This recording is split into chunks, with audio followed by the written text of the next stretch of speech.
الحمدللہ رب العالمین والصلاة والسلام علی سید المرسلین وعلی آلہ وصحبہ اجمعین ومن تبعہم بإحسان الی یوم الدین۔ اعوذ باللہ من الشیطان الرجیم، بسم اللہ الرحمن الرحیم۔ والذین کفروا اعمالہم کسراب بقیعۃ یحسبہ الظمآن ماء حتی اذا جاءہ لم یجدہ شیئا ووجد اللہ عندہ فوفاہ حسابہ واللہ سریع الحساب۔ محترم حاضرین، اس سے پہلے کہ درس کی گفتگو شروع ہو، گزارش کروں گا، سنت ہے نبی کریم صلی اللہ علیہ وسلم نے صحابہ کرام کو تلقین فرمائی تھی کہ جب گفتگو ہو تو قریب ہو کر بیٹھیں، منتشر نہ رہیں۔ مجلس کے آداب ہیں اور اس کی برکتوں اور جو فضیلتیں ہیں اس کے حصول کے لیے شرعی آداب کا لحاظ رکھا جائے تو زیادہ فائدہ ہوگا۔ آج اصلاح و ترقی کے اصول کے ضمن میں جس بات کا تذکرہ ہے وہ یہ ہے کہ اہل سنت والجماعت یہ مانتے ہیں کہ اہل بدعت کی کئی قسمیں ہیں۔ اس سے پہلے کا جو اصول تھا اس میں بنیادی بات یہ تھی یا عنوان یہ تھا، اصول یہ تھا کہ اہل سنت لوگوں کو بدعت کے سرغنہ لوگوں سے ڈراتے ہیں، ہوشیار کرتے ہیں، یعنی لوگوں کو متنبہ کرتے ہیں کہ فلاں لوگ اہل بدعت ہیں، لہٰذا ان سے بچا جائے۔ اور یہ دینی فرائض میں سے اسلام اور دین کی حفاظت کے لیے، لوگوں کی تربیت کے لیے بہت ضروری بات ہے۔ اگر اہل بدعت میں سے کوئی شخص ایسا ہو جس سے عام لوگ متاثر ہوتے ہوں، جیسا کہ آج کے ماحول میں اس کی بہتری مثال ہمارے گرد و پیش میں نظر آتی ہے کہ ایسے لوگ جو منحرف فکر رکھتے ہیں، جن کا عقیدہ اور فکر بگڑا ہوا ہے، ایسے لوگوں کو جب لوگ سنتے ہیں، ان کو فارورڈ کرتے ہیں، ان کو پسند کرتے ہیں، تو ان کی فکر جو غلط فکر ہے، بدعتی فکر ہے، اسے اختیار کر لیتے ہیں۔ اس پر گزشتہ درس میں گفتگو ہوئی تھی۔ اس کے بعد آج جو ذکر ہے کہ اب اہل بدعت ہیں تو کیا جتنے بھی بدعتی ہیں سب کو ہم ایک خانے میں رکھیں، یا یہ کہیں کہ بدعتی مختلف افراد جو بدعت کا ارتکاب کرتے ہیں سارے لوگ اللہ کے یہاں یکساں طور پر مجرم ہوں گے؟ ایک پہلو تو یہ ہوتا ہے کہ جس بدعت کو انسان نے اختیار کیا ہے اس بدعت کا درجہ کیا ہے۔ الگ الگ درجے کی بدعت ہوتی ہیں۔ ایک وہ جیسے ہم ایک بنیادی طور سے دو قسم کی جاتی ہیں، بدعت مکفرہ، بدعت غیر مکفرہ۔ وہ بدعت جو کفر میں ڈال دے، یعنی جتنے شرک کے کام ہیں، شرک اکبر کے اور جتنے کفر اکبر کے،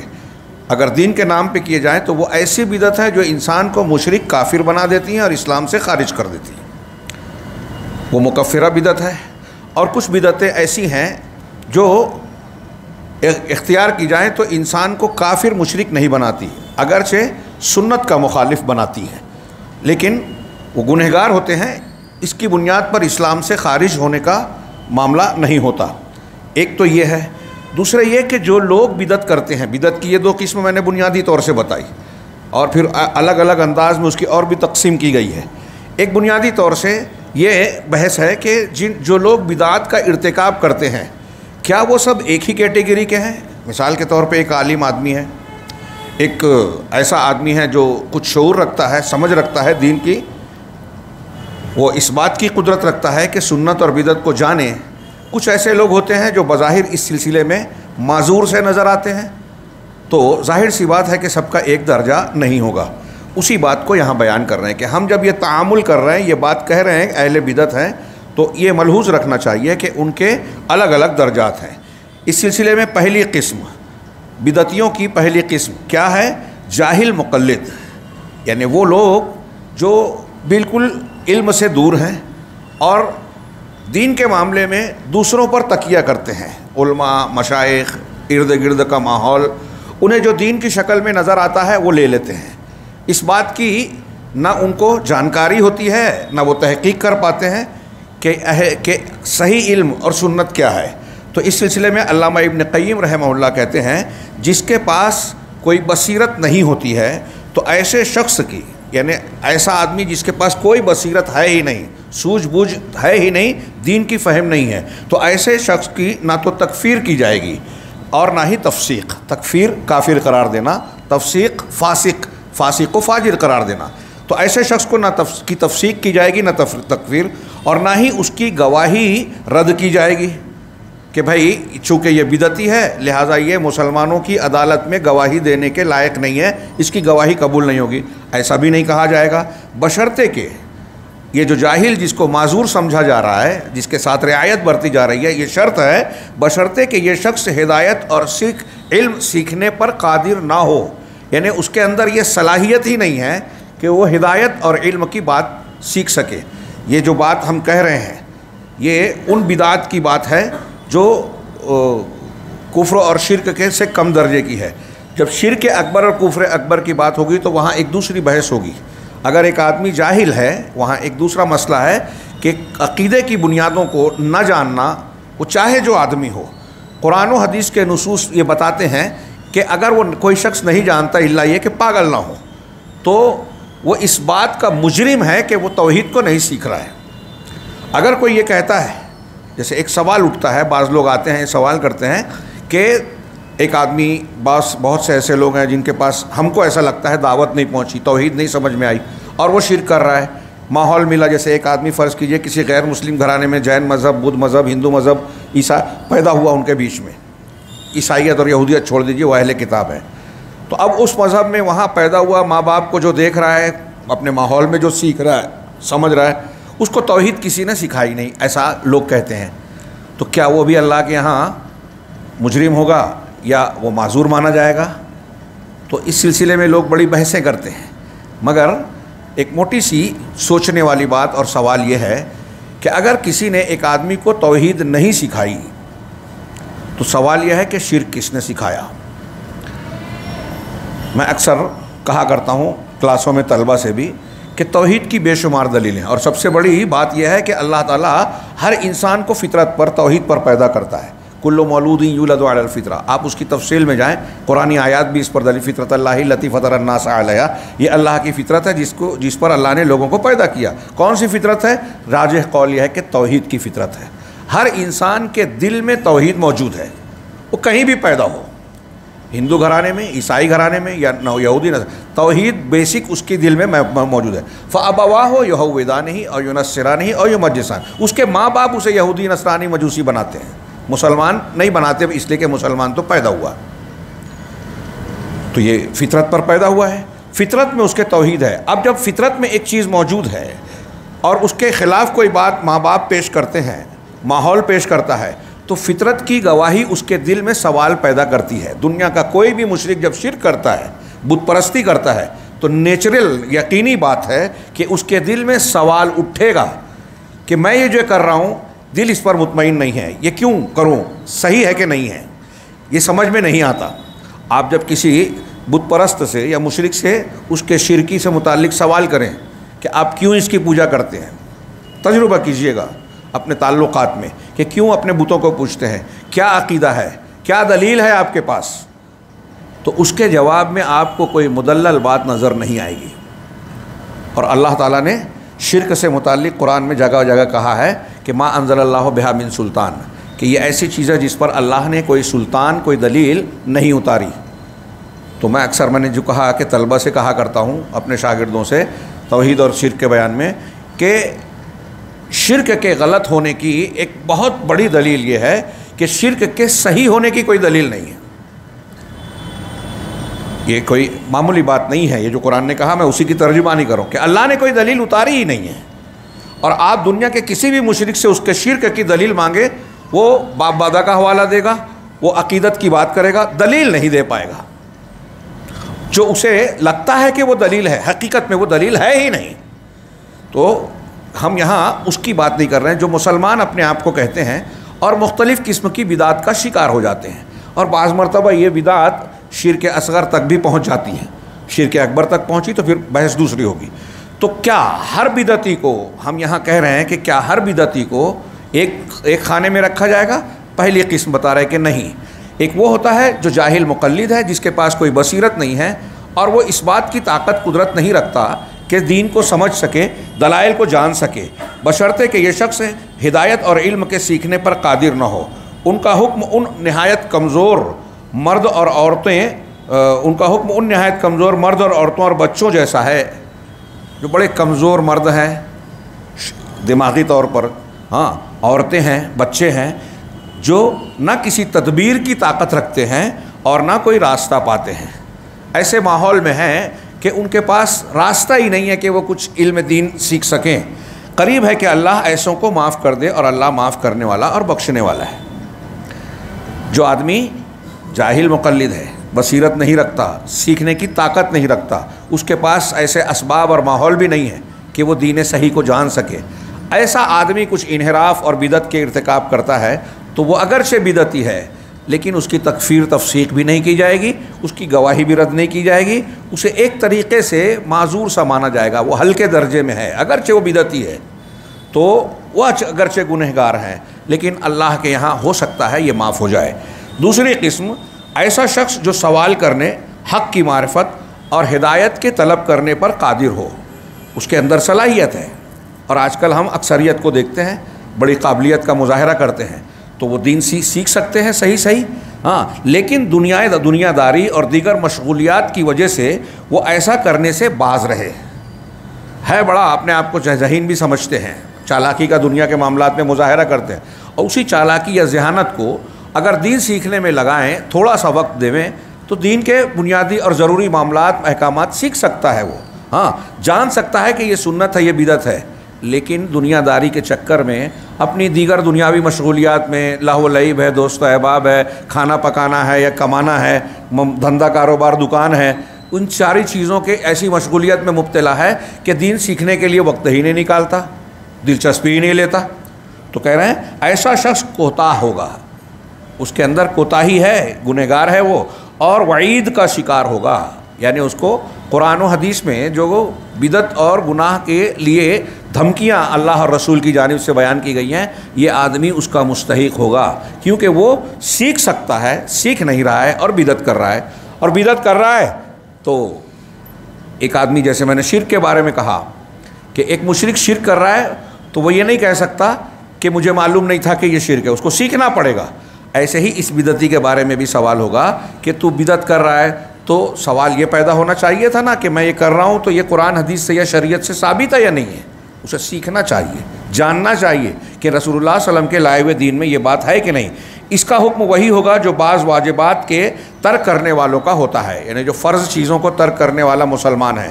ایسا ہی ایسے آدمی کا ہوگا۔ اگر اس کے اندر سنت کے مقابلے نفس پرستی اور بدعت کا غلبہ ہوگا تو اس کی گواہی رد کر دی جائے گی، یعنی ہم اس کے ایک عمومی برتاؤ کو دیکھیں گے، سنت کو قبول کرنے کا مادہ ہے لیکن کچھ بدعات کا ارتکاب بھی کر رہا ہے،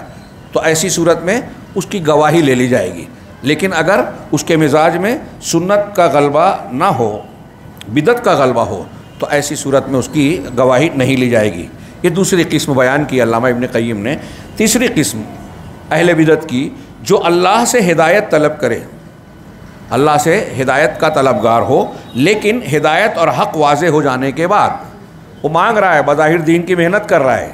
آج کے ماحول میں غور کیجئے گا ان قسموں کو، ہاں وہ دعا کرتا ہے، کوشش کر رہا ہے بظاہر، لیکن اب اس کے سامنے حق آ گیا کہ قرآن یہ ہے، حدیث کی تعلیم یہ ہے، رسول اللہ صلی اللہ علیہ وسلم کی سنت یہ ہے، لیکن حق کے واضح ہو جانے کے بعد اسے ترک کر دے،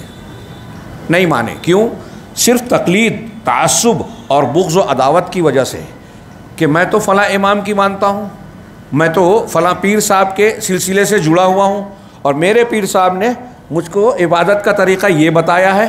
تو اب اگرچہ قرآن کی تعلیم اور رسول اللہ صلی اللہ علیہ وسلم کی تعلیمات سے یہ ثابت ہو گیا کہ یہ پیر صاحب کا بتایا ہوا یہ طریقہ عبادت ثابت نہیں ہے، بدعت ہے، یہ ذکر صحیح نہیں ہے، یہ بدعت ہے، یہ سمجھ میں آ جائے اسے، پھر بھی چونکہ میں سلسلے سے بندھا ہوا ہوں، چونکہ میں امام شافعی کی اور امام مالک کی، امام حنیفہ رحمہ اللہ کی تقلید کرتا ہوں، اور ان کا قول یا ان کا مسلک جو مجھے بتایا گیا ہے وہ یہ ہے جو حدیث کے خلاف ہے،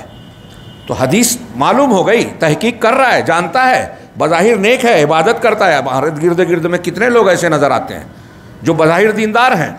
دین کے بارے میں محنت کرتے ہیں، اور ہو سکتا ہے بلکہ سمجھ میں آتا ہے کہ ان کے اندر اخلاص بھی ہے، نیت اچھی ہے، لیکن چونکہ وہ ایک خاص نیت، ایک خاص نسبت رکھتے ہیں کسی مسلک سے، کسی سلسلے سے، تو وہ اس سلسلے کے تعصب کی وجہ سے، اسے تعصب کہا جائے گا، کیونکہ دلیل کے آ جانے کے بعد اگر کوئی شخص کسی نسبت کی وجہ سے دلیل کو قبول نہیں کرتا تو یہی عصبیت ہے، جیسے ہم حق واضح ہو جائے، دو لوگوں کا جھگڑا ہو رہا ہے، ہاں، تو ایک آدمی کو ہمیں پتہ چل جائے کہ یہ آدمی صحیح ہے اور یہ غلط ہے، لیکن آپ غلط کا ساتھ اس لیے دیویں کہ وہ آپ کا رشتہ دار ہے، آپ کو اس سے محبت ہے، اسی کو تعصب کہتے ہیں۔ تو ایسے ہی آپ کی نسبت ہے ایک مسلک سے، اس مسلک میں ایک فتویٰ ایسا دیا گیا ہے یا مسلک کا قول یہ ہے جو حدیث کے خلاف ہے، اور یہ بات آپ کے سامنے آ جائے لیکن آپ حدیث کو رد کر کے یا قبول نہ کرتے ہوئے مسلک کی بات کو مانتے ہیں، تو یہ مسلکی مذہبی عصبیت ہے۔ تو عصبیت تعصب کی وجہ سے، بغض و عداوت کی وجہ سے، تو یہ کم از کم فاسق کے درجے میں ہوگا، کم سے کم اس کا درجہ جو ہوگا وہ فاسق کا، اس کی تکفیر کرنا محل اجتہاد اور تفصیل طلب ہے۔ یعنی بعض حالتوں میں یہاں جو بات کہہ رہے ہیں، یہ ایک علمی انداز انہوں نے بڑا محتاط طریقہ علامہ ابن قیم کا ہے کہ اہل علم سمجھتے ہیں کہ اس میں کیا باریکی ہے۔ مطلب یہ کہ ایسا آدمی بعض حالات میں کافر بھی ہو سکتا ہے، بعض حالات میں کفر سے کم درجہ ہوگا۔ اگر وہ انکار کر رہا ہے سنت کا، سنتوں کا، اس کی تحقیر کر رہا ہے تو کفر کا خطرہ ہے۔ یہاں ہمارے ہاں کچھ لوگ ہیں مسلک کے نام پہ کہتے ہیں کہ فلاں سنت ہے، کیا اس سنت کے بغیر نماز ہو جائے گی؟ کسی بڑے امام سے کسی نے پوچھا کہ کیا رفع الیدین کے بغیر نماز ہو جائے گی؟ تو انہوں نے جواب دیا، غالباً امام احمد سے ہی پوچھا گیا، تو انہوں نے کہا کہ اللہ کے نبی صلی اللہ علیہ وسلم نے کبھی بغیر رفع الیدین کے نماز نہیں پڑھی۔ پھر انہوں نے کہا کہ کیا میں نہیں پڑھوں تو نہیں ہوگی؟ تو کہا اللہ کے رسول صلی اللہ علیہ وسلم نے کبھی نہیں پڑھی، ہوگی یا نہیں ہوگی یہ ایک دوسری بات ہے، لیکن نبی کے طریقے میں تو کمی آ گئی نا۔ اب یہاں یہ سوال جو لوگ کرتے ہیں، میرا ان سے یہ سوال ہے کہ اگر آپ کو یہ معلوم ہے، آپ کے علم میں آ گئی بات کہ یہ سنت رسول ہے، رفع الیدین ہی نہیں کوئی اور بھی سنت ہو، کہ یہ سنت ثابت ہے، منسوخ نہیں ہے جیسا کہ کچھ لوگ کہتے ہیں، متروک نہیں ہے جیسا کہ کچھ لوگ کہتے ہیں، بالکل پکی بات ہے، دلائل سے ثابت شدہ بات ہے، حد تواتر تک یہ پہنچتی ہے اس کی حدیثیں۔ تو اگر آپ مان چکے کہ یہ سنت ہے تو پھر آپ ایسا کیوں سوچتے ہیں کہ اس سنت کو چھوڑ کر بھی اگر ہم عمل کریں تو عمل قبول ہو جائے گا؟ کس بنیاد پہ یہ کہہ رہے ہیں آپ؟ سوچئے، دلیل غور کیجئے کہ اس کی بنیاد وجہ کیا ہے۔ ایک مسلمان محمد رسول اللہ کا کلمہ پڑھ رہا ہے، اللہ کے رسول کی اتباع اور محبت کا دعویٰ کرتا ہے، پھر جب اس کے سامنے ثابت ہو جائے کہ نبی صلی اللہ علیہ وسلم کا طریقہ، سنت، تعلیم یہ ہے، تو پھر سوچنے کا یہ انداز کہ اگر میں اس سنت کو جانتا ہوں سنت ہے لیکن سنت پر عمل نہ کروں۔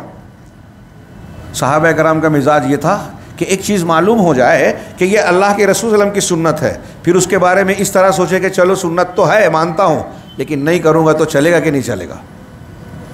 آپ کس کا لحاظ کر رہے ہیں؟ لوگوں کا لحاظ کر رہے ہیں؟ لوگوں کے لحاظ میں آپ رسول کی سنت کو ہلکا سمجھ رہے ہیں؟ کس بنیاد پہ ترک کر؟ آپ جس بنیاد پہ ترک کر رہے ہیں اس بنیاد پہ آپ کا درجہ متعین ہوگا، یا تو عصبیت ہے، یا پھر اگر آپ اس کو نفرت کے ساتھ دیکھیں۔ ہاں، میں نے اس سے پہلے بھی تذکرہ کیا اور آپ نے یقیناً پڑھا ہوگا، نہیں پڑھے تو پڑھنا چاہیے، فرض میں سے ہے کہ وہ چیزیں کیا ہیں جس سے اسلام، ایک آدمی کا اسلام ٹوٹ جاتا ہے، لا الہ الا اللہ ٹوٹ جاتا ہے اور آدمی اسلام سے باہر ہو جاتا ہے۔ تو ان امور میں ایک چیز اہل علم نے بیان کی قرآن و حدیث کی دلیلوں سے۔ محمد بن عبد الوہاب رحمہ اللہ نے نواقض اسلام میں 10 چیزیں بیان کی، اس میں سے ایک ہے بغض شیء مما جاء بہ رسول اللہ صلی اللہ علیہ وسلم، مما جاء بہ رسول صلی اللہ علیہ وسلم، کہ رسول اللہ صلی اللہ علیہ وسلم جو چیزیں لائے ہیں، تعلیمات، ان میں سے کسی چیز سے نفرت کرنا۔ ایک ہے سنت کو آدمی سنت مانتا ہے، کسی وجہ سے ترک ہو جائے، یہ الگ چیز ہے، کوتاہی ہو جائے، کوئی عذر ہو جائے، اس کے بنیاد پر ہو سکتا ہے مواخذہ نہ ہو، کبھی کبھار ہو جائے، لیکن ایک آدمی ترک کرے، مستقل ترک کرے تو وہ فاسق ہے، اہل علم نے کہا۔ ایک آدمی اس سے نفرت کرے کہ نہیں مجھے یہ پسند ہی نہیں ہے، وہ کافر ہو جائے گا، اسلام سے باہر ہو جائے گا۔ اس لیے اس سلسلے میں اگر کوئی چیز حدیث سے ثابت ہوتی ہے، حدیث میں آتی ہے، ہاں، ہمارے جو بڑے بڑے علماء حنفی مسلک کے ماننے والے گزرے ہیں، آپ ان کی تحریروں میں پائیں گے، جو اہل علم تھے، اگر وہ بعض سنتوں پر عمل نہ کیے لیکن وہ کہتے تھے کہ اس سنت کو اگرچہ ہم مسلک کی بنیاد پہ عمل نہیں کر رہے ہیں لیکن اس کا رد نہیں کرنا چاہیے، اس سے چھڑنا نہیں چاہیے، اس کو برا نہیں سمجھنا چاہیے، کیونکہ ایسا کرنے سے، چونکہ رسول اللہ صلی اللہ علیہ وسلم سے ثابت ہے، اور ایسا کرنے سے، اس کو بغض کرنے سے کفر کا خطرہ ہے۔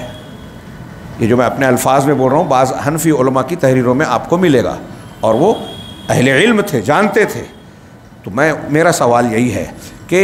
اس معاملے میں آدمی کو محتاط رہنا چاہیے، اور لوگوں کا خیال کرنے سے زیادہ اللہ تبارک و تعالیٰ کا ڈر اور اللہ تبارک و تعالیٰ کے لیے اپنی زندگی جینے اور مرنے کا معاملہ رکھنا چاہیے۔ اور جب آپ اللہ کے لیے کوئی کام کرنا چاہیں گے تو یہ ثابت ہو جانے کے بعد کہ یہ سنت رسول ہے، یہ آئیں بائیں کی گلیاں نہیں تلاش کریں گے کہ اس سنت کو چھوڑ بھی دوں تو چل جائے گا کیا۔ یہ انداز ایک مومن کا، ایک رسول اللہ صلی اللہ علیہ وسلم سے اور آپ کی سنتوں سے محبت کرنے والے کا نہیں ہو سکتا۔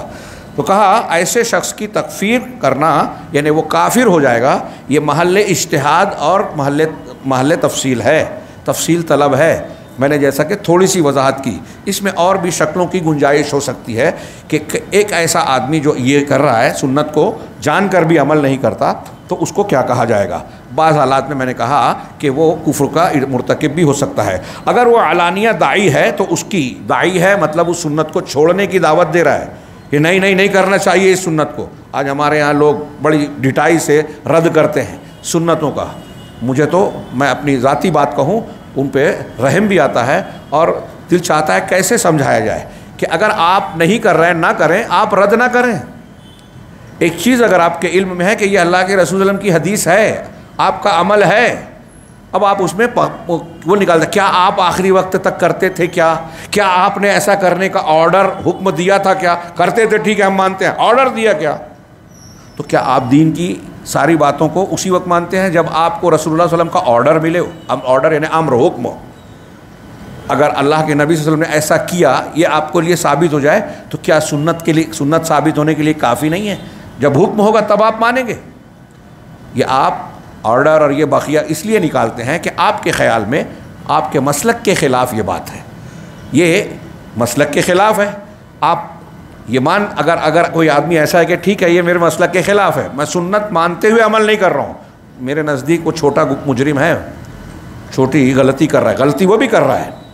لیکن ایک آدمی اگر اس سنت کا مذاق اڑا رہا ہے، رد کر رہا ہے صرف اس لیے کہ میں نہیں مانتا، میرا مسلک نہیں ہے، اور جانتا ہے کہ یہ اللہ کے رسول کا طریقہ تھا، تو یہ چھوٹی بات نہیں ہے۔ اسی کو کہہ رہے ہیں کہ اگر وہ علانیہ داعی ہے، اس کی دعوت دے رہا ہے، تو اس کی گواہی اور فتاوے سب رد کر دیے جائیں گے۔ ایسے آدمی کی گواہی نہیں لے جائے گی، ایسے آدمی کا فتویٰ نہیں چلے گا جو سنت کو جانتے ہوئے رد کرتا ہے۔ ہمارے آج کتنے علماء ہیں کہ ہاں ہم جانتے ہیں یہ حدیث میں نہیں ہے، لیکن ہمارا مسلک یہ کہتا ہے، حدیث میں نہیں ہے، حدیث اس کے خلاف ہے۔ اور پھر آپ یہ کہہ رہے ہیں، اس کا مطلب آپ یہ کہہ رہے ہیں اسی جملے کے بین السطور میں یہ ثابت ہو رہا ہے کہ آپ یہ کہہ رہے ہیں کہ میرا مسلک حدیث کے خلاف ہے۔ تو آپ کو یہ جواب دینا چاہیے، یہ سوچنا چاہیے کہ تقلید جس کے وجوب کی کوئی دلیل نہیں ہے، کھینچ تان کرنا پڑتی ہے،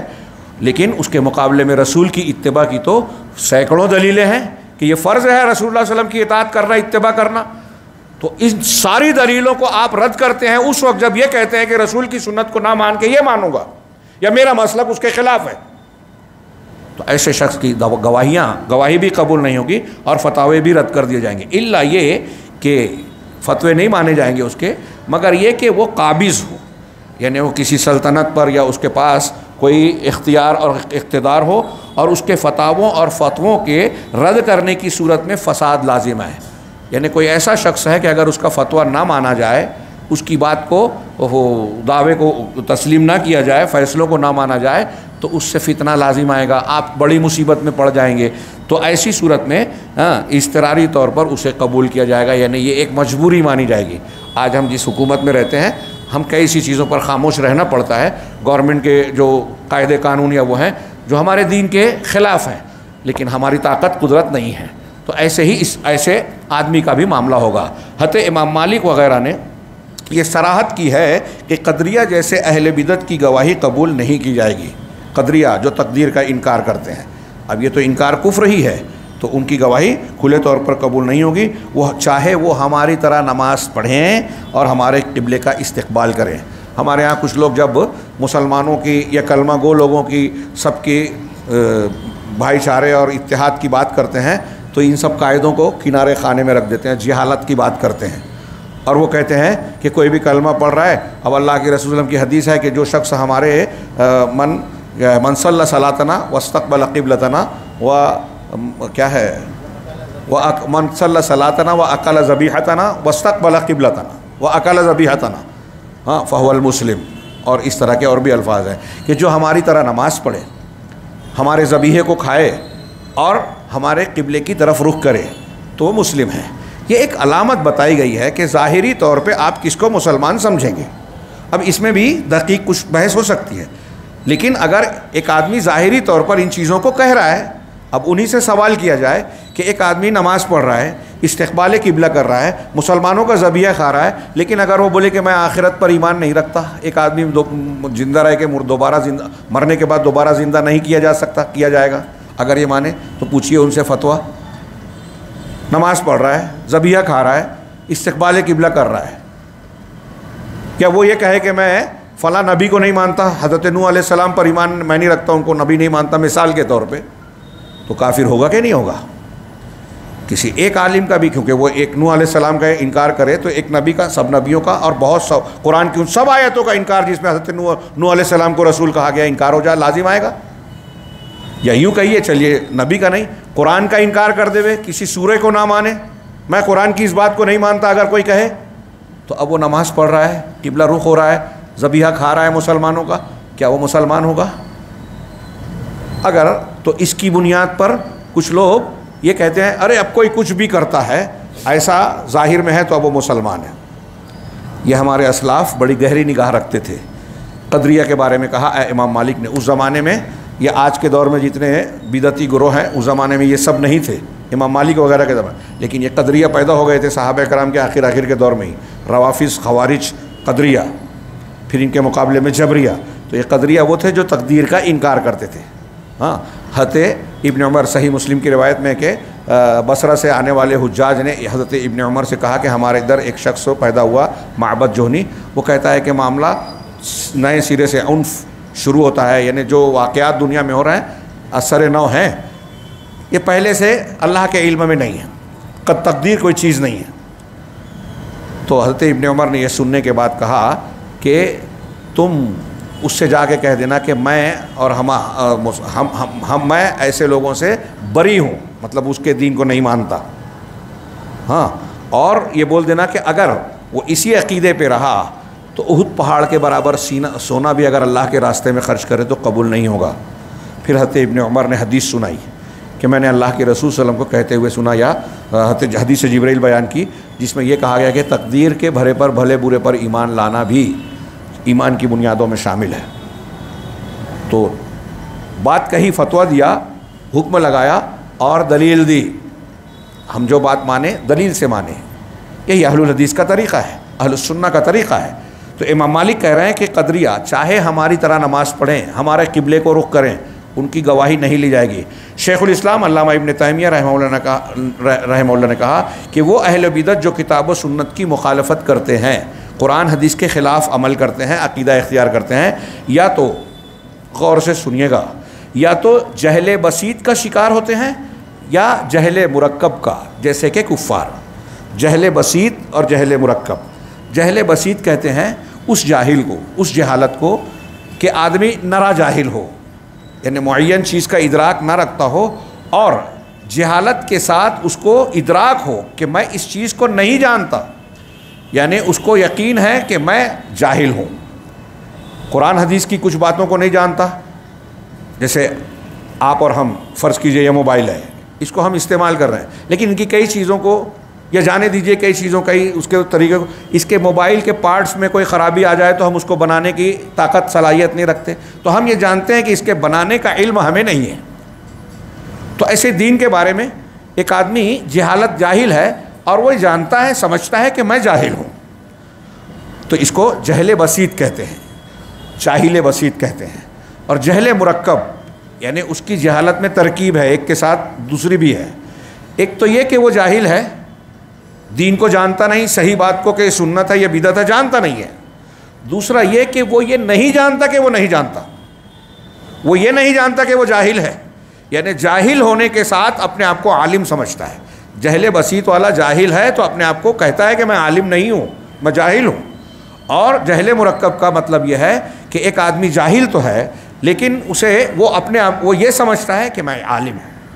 اور دنیا میں اکثر اہل بدعت کی مثال آپ کو جہل مرکب والی ملے گی. اور ہمارے گرد و پیش میں آج سوشل میڈیا پہ آپ جائیے تو ایسے جہل مرکب کے حاملین کی بھیڑ نظر آئے گی. بھیڑ نظر آئے گی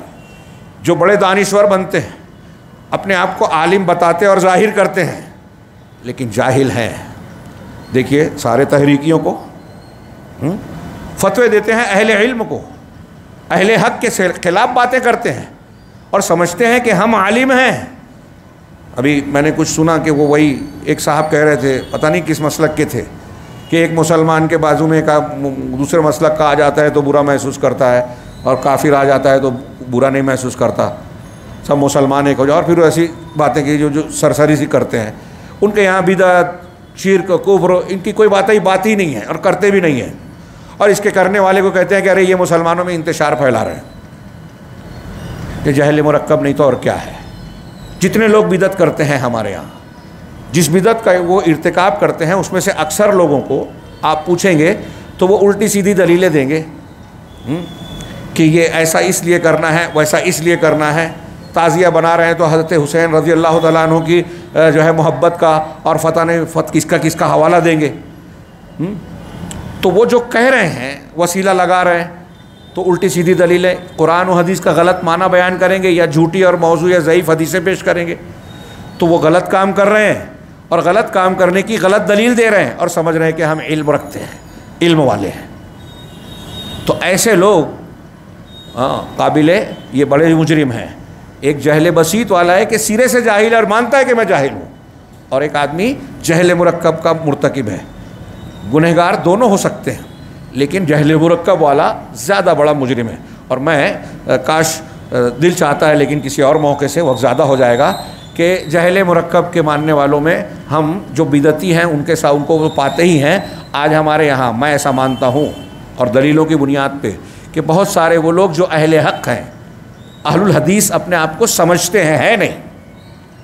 اہل الحدیث کے بہت سارے لوگ آج بھیڑ بھاڑ جو نظر آتی ہے سوشل میڈیا پہ، ان کی تحریریں پڑھ کے صاف ظاہر ہوتا ہے کہ جہل مرکب کے شدت سے شکار ہے. جو شرک اور بدعت کا رد کرنے میں اتنی تیزی نہیں دکھاتے بلکہ جذبہ بھی نہیں نظر آتا، لیکن کوئی حق پر عمل کرنے والا عالم اگر کوئی غلطی کر دے، 10 کام وہ بہت اچھا کر رہا ہے، ایک غلطی کر دے، اس کی نظر میں وہ غلطی ہے کہ نہیں ہے ابھی دوسری بات ہے، اس کی نظر میں غلط ہے تو اس کے پیچھے پڑ جائے گا، لوگوں میں اس کے کارنامے اور شخصیت کو مجروح کرنے کی پوری طاقت لگا دے گا. آج ہم یہ دیکھ رہے ہیں اور اس سے ایمان کو، اسلام کو، دینی ماحول کو جتنا نقصان پہنچ رہا ہے میں سمجھتا ہوں اس سے علاوہ کسی اور چیز سے نہیں پہنچے گا.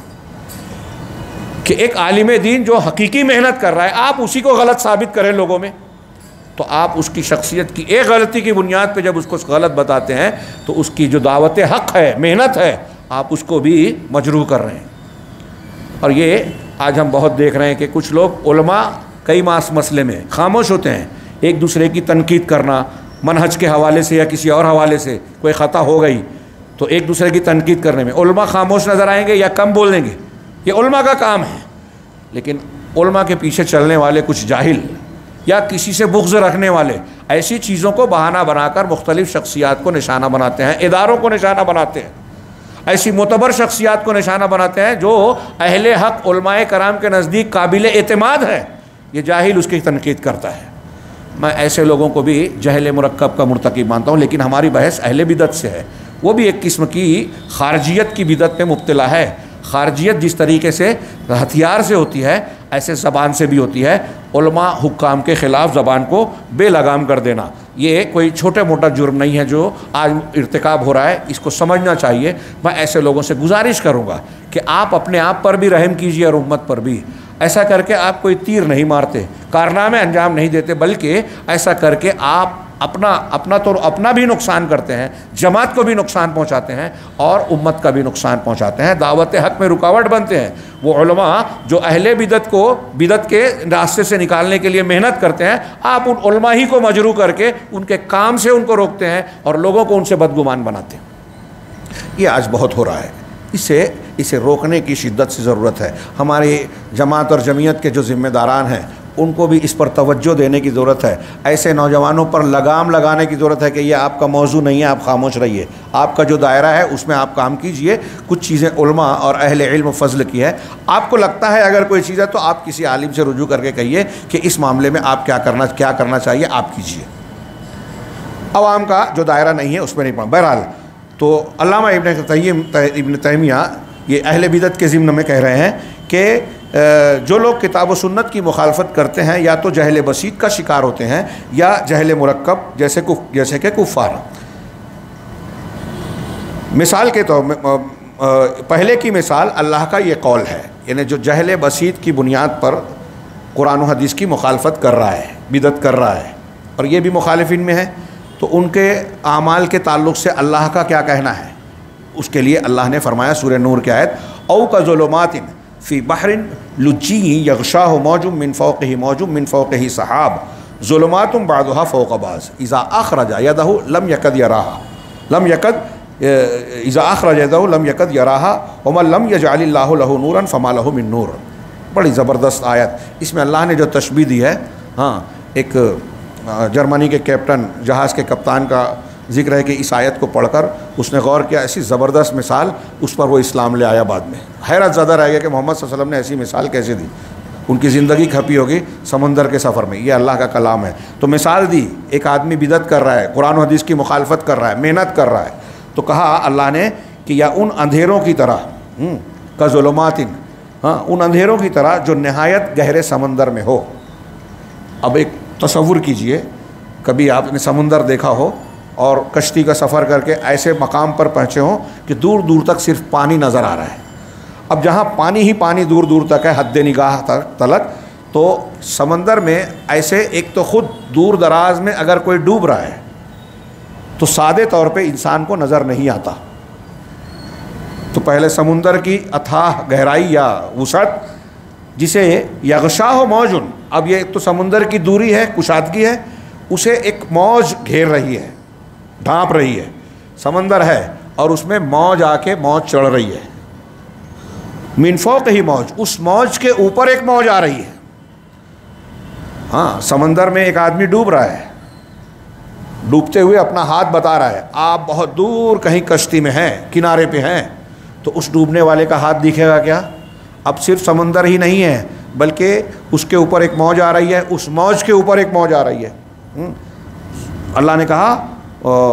من فوق ہی سحاب، موج کے اوپر موج ہے، صرف ایسے ہی نہیں بلکہ اوپر گھٹا بھی چھائی ہوئی ہے، بدلی چھائی ہوئی ہے، کالی گھٹا چھائی ہے، سمندر میں ڈوب رہا ہے،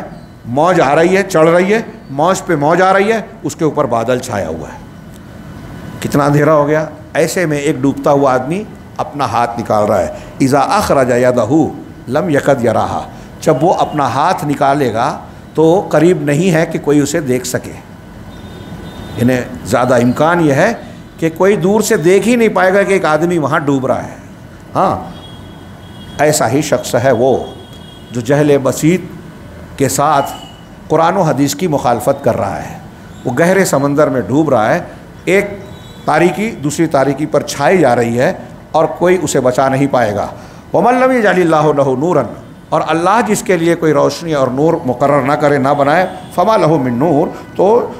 نہ بنائے، اس کے لیے کوئی بھی نور نہیں ہے، روشنی نہیں ہے۔ اور دوسرے کی مثال جو جہل مرکب کا شکار ہے اور اس بنیاد پہ قرآن و حدیث کی مخالفت کرتا ہے، اللہ نے فرمایا اسی سورہ نور میں اگلی مثال بیان کی، والذین کفروا اعمالہم کسراب بقیعۃ یحسبہ الظمآن ماء حتی اذا جاءہ لم یجدہ شیئا ووجد اللہ عندہ فوفاہ حسابہ واللہ سریع الحساب، کہ جو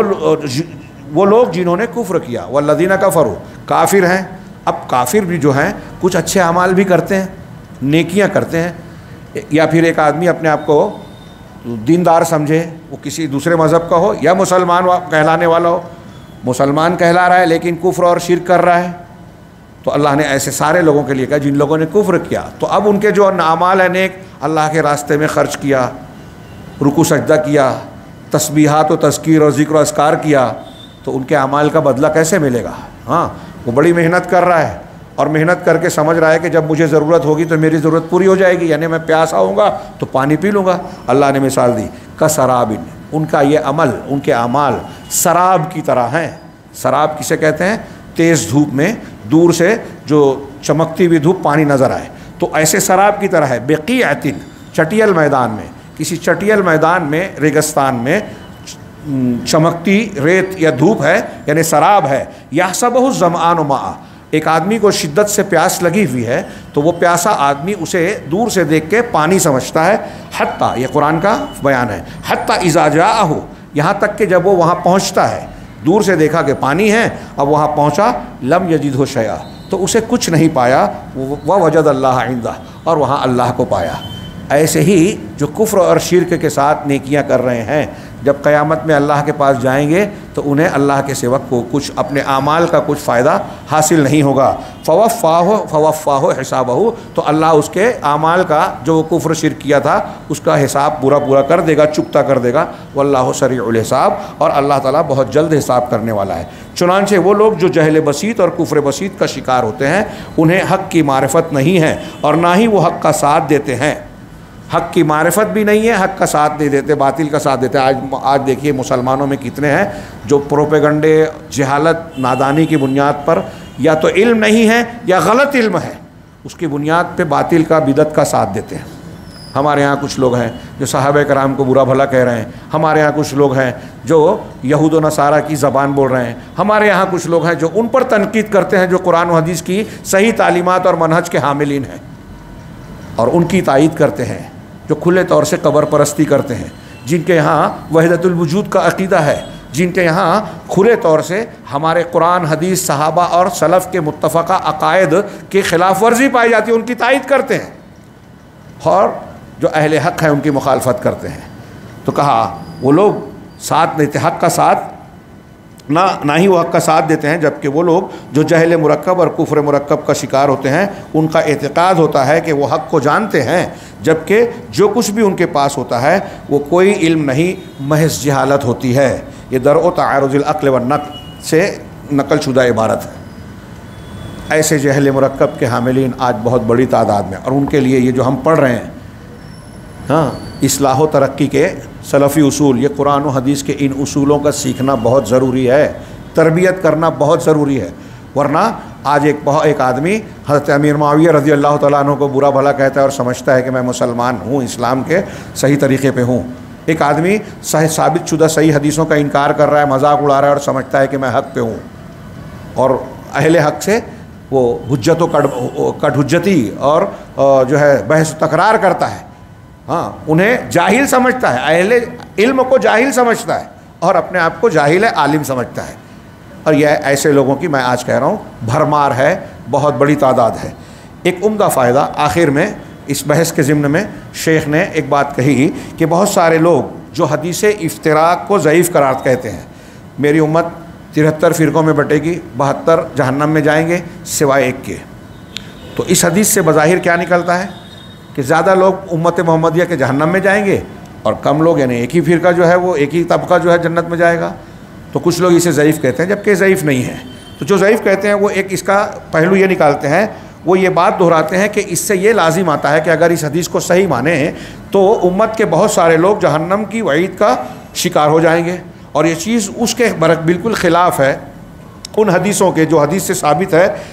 جو بہت ساری احادیث میں وارد ہے کہ سب سے زیادہ جنت میں جانے والے اسی امت کے لوگ ہوں گے، امت محمدیہ کے، اور یہ کہ نجات پانے والوں کا تعلق سواد اعظم سے ہوگا، جیسا کہ حدیث کی بعض روایتوں میں وارد ہے۔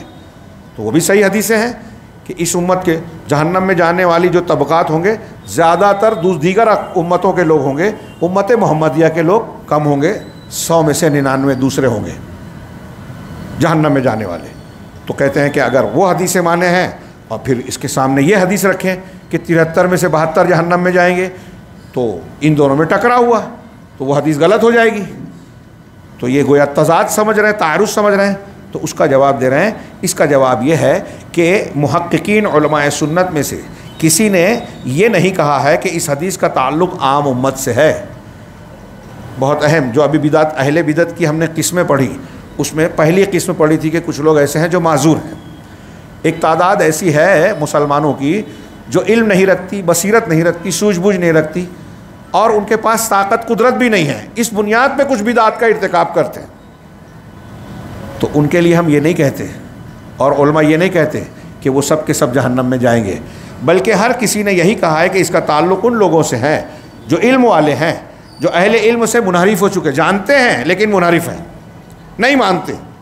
ہاں، اسی طرح فرقہ ناجیہ اور طائفہ منصورہ سے مراد بھی اہل علم ہی ہیں. ہاں، جیسا کہ امام احمد اور امام بخاری وغیرہ سے منقول ہے کہ وہ اہل الحدیث ہیں. ہاں، اور جہاں تک عام لوگوں کی بات ہے تو اس میں تفصیل ہے، جیسا کہ امام ابن قیم رحمہ اللہ کا کلام گزر چکا جو ہم نے اہل بدعت کی قسمیں پڑھی، جس میں اس وقت پہلی قسم ہی غالب ہے. اسی سے ہم آج کے مسلمانوں پر اس حدیث کو منطبق کر سکتے ہیں، اور یہ کہ کون ہے جو منہج سلف کے خلاف بعض امور میں ہے، اور کون تمام امور میں خلاف ہے، اور کون تمام امور میں متفق ہے. جو صحیح منہج ہے اس کے کچھ لوگ ایسے ہیں جو کچھ امور میں مخالفت کرتے ہیں، جو زیادہ امور میں مخالفت کرتے ہیں، جو پورے معاملے میں متفق ہیں. تو ہر ایک الگ الگ قسم میں ہوگا. یہ ایک جواب شیخ نے دیا. ایک اور بھی جواب ہم اس کو دے سکتے ہیں کہ امت محمدیہ میں یہ جو 73 فرقے جو جہنم میں جانے والی بات کہی گئی ہے، اس کی تفصیل میں بعض علماء نے بیان کیا کہ جن لوگوں کے جہنم میں جانے کا ذکر ہے ان کی کئی کیٹیگری ہو سکتی ہے. ایک وہ طبقہ جو کفر اکبر، شرک اکبر کے درجے تک پہنچا ہوا گنہگار ہے، اگر ایسا ہے تو وہ ہمیشہ جہنم میں رہے گا. ہاں، اور جو لوگ جو کفر اکبر، شرک اکبر کے درجے تک نہیں پہنچے ہیں تو ان کی گمراہی اس لائق تو ہے کہ وہ جہنم میں جائیں، لیکن ہمیشہ جہنم میں نہیں رہیں گے. اہل سنت والجماعت کا عقیدہ ہے جو قرآن و حدیث کی بہت ساری دلیلوں سے ثابت ہے، اور اس پر کوئی اہل سنت کا اتفاق ہے. خارجی وغیرہ نہیں مانتے، خوارج معتزلہ. اتفاق ہے وہ یہ کہ اگر کوئی شخص گناہ کبیرہ کا ارتکاب کرے، شرک اصغر میں بھی مبتلا ہو کے مر جائے، ہاں، توبہ کیے بغیر، تو قیامت میں اللہ کی مشیت پہ ہوگا کہ چاہے تو اس کو اس کے گناہ کے بدلے میں عذاب دے، اور چاہے تو اس کو معاف کر کے ڈائریکٹ جنت میں ڈالے. اور اگر اس کو اللہ کی مشیت اور فیصلہ یہ ہوا کہ اس کو جہنم میں ڈالا جائے تو وہ اللہ کی مشیت اور اس کے گناہ کے عوض میں کچھ عذاب جھیلنے کے بعد اللہ کے حکم سے اس کو جہنم سے نکالا جائے گا اور جنت میں ڈالا جائے گا. یعنی